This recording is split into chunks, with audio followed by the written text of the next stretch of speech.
ना दल के दलदलों में फंसे, ना दल के दलदलों में फंसे, ना जाति के जंजाल में। अपना जिला परिषद वैसा ही चुने जो साथ दे हर हाल में।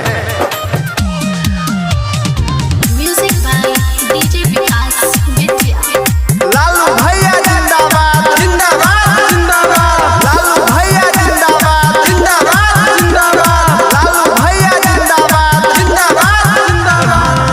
जनता के छै सहारा, जिला परिषद में भेल छै खरा। बुढ़वा जवन का सब कोई दै छै एकर सहारा। भारी बहुमत से सब कोई मिली के एकर जीते में। हे यो चाचा, जिला मधुबनी परिषद क्षेत्र संख्या 48 अंद्राठाढ़ी से भावी प्रत्याशी लालू प्रसाद यादव जिला परिषद पद से खड़ा भेलखिन ग। सब कियो मिल के उनके वोट देवे आ भारी से भारी मत से विजय बनेबे।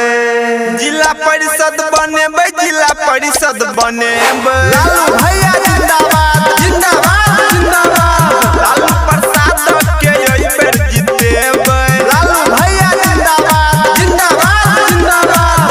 अरे ये बाबू बियाह वाला ढूंढ पर गाबो। सुनू यो चाचा चाची देबै धियान यो। सुनू यो भैया भौजी देबै धियान यो। एक बेर मौका दियो करत सब काम यो। एक बेर मौका दियो त बिसरबै नहीं, ध्यान रखब। सब पैसा करे छियै एके गोया राजी। सुनो भैया भौजी कने बात हमर, एक बेर एकरा वोट सब दहो। रहतन केकरो टूटल घर। तो हमारे लालू प्रसाद यादव जी का कहना है, हर पल रहेगा एक ही प्रयास, हर पल रहेगा एक ही प्रयास। गांव की तरक्की, गांव का विकास। तो ध्यान रखें मतदाता माली को भूलिएगा नहीं।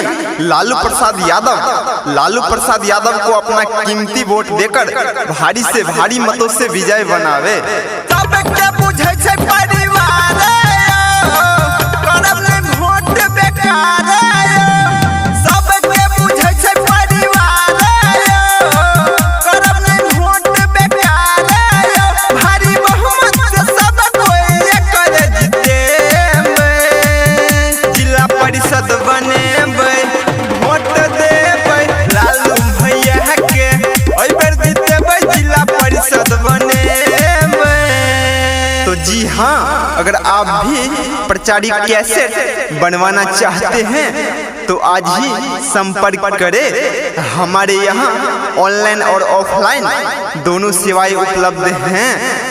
हमारा संपर्क सूत्र है 8789063995।